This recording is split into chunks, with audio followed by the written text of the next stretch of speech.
Well, so I'll tell you, it's pretty tedious working on these FL-10 tilters for the ALS 1300 amplifier. So I thought I would build a number of these.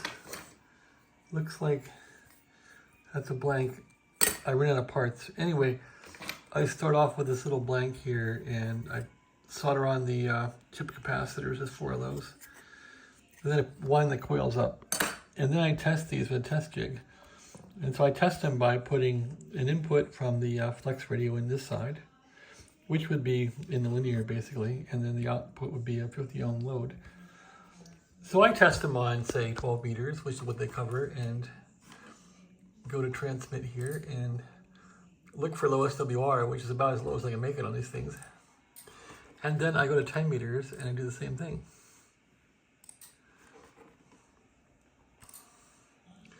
And so I found some things that are interesting, and there's low SWR there.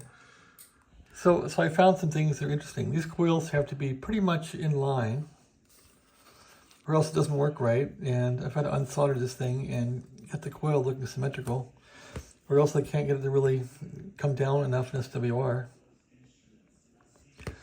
I pretty much copied the design of what I found that Ameritron had out, but I couldn't copy it exactly. And of course, these boards have different capacitance than the ones Ameritron had.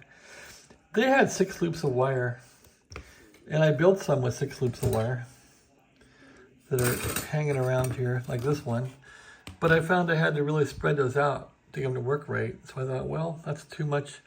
That's decreasing inductance. So I found that 5 loops on my boards work fine. So I'm down to 5 loops now.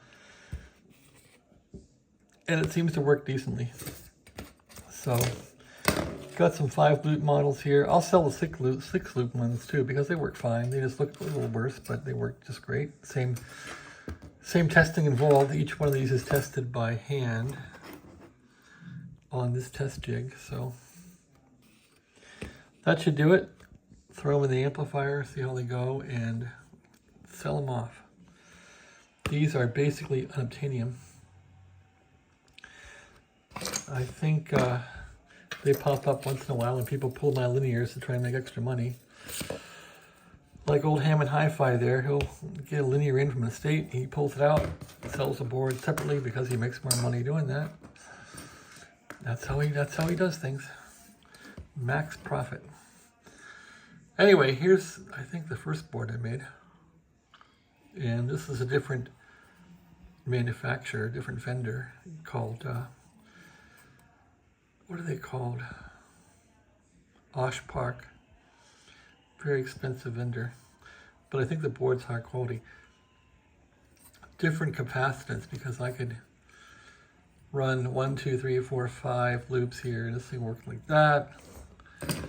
Using these Chinese boards, you can see there's difference in the loops a little bit. And then I finally today got it refined down to 5 loops. Excuse me. I finally got it refined down to 5 loops. The other thing I found is soldering on these chip capacitors is really nasty. And in some of the boards, I soldered on chip capacitors, but they weren't making contact.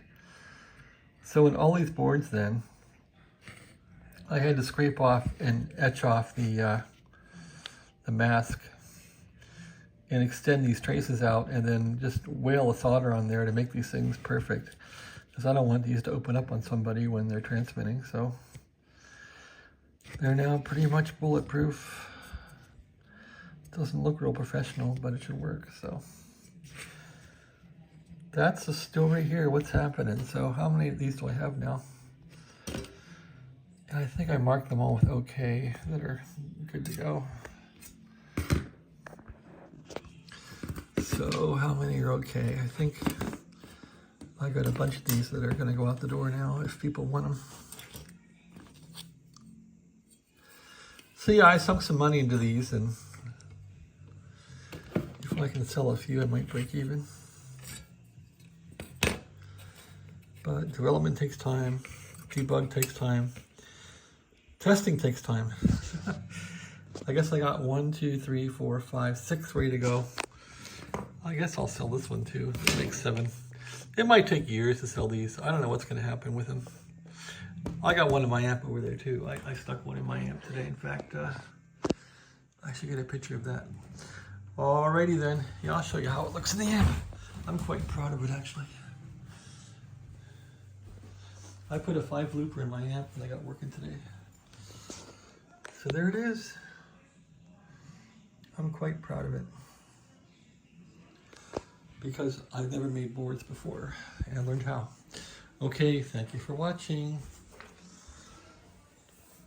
Have a great day. Oh yeah, and the mess continues here, so I've been working on these boards for linears. There is the SB221 over there. I've been using the Flex as a generator radio for testing my filters. There's the amp. Haven't used it in a long time. The bunch of junk here, which I want to start throwing out some of this stuff. The pile of radios, the CX11 on the bottom. That's an SB104 that eats up way too much power when it transmits and blows the power supply. There's the power supply that I put 3055A transistors in, and now the radio drawing too much current doesn't blow the power supply. There's the SB36, and below that is the Omni. So that is not transmitting but receiving. The Omni is fixed, transmits and receives. The SB receives somewhat, doesn't transmit worth a crap. It takes too much current. And the Signal 1 I think is working. It does have BFO on AM, which is irritating, but otherwise I think it works. No mic for it yet.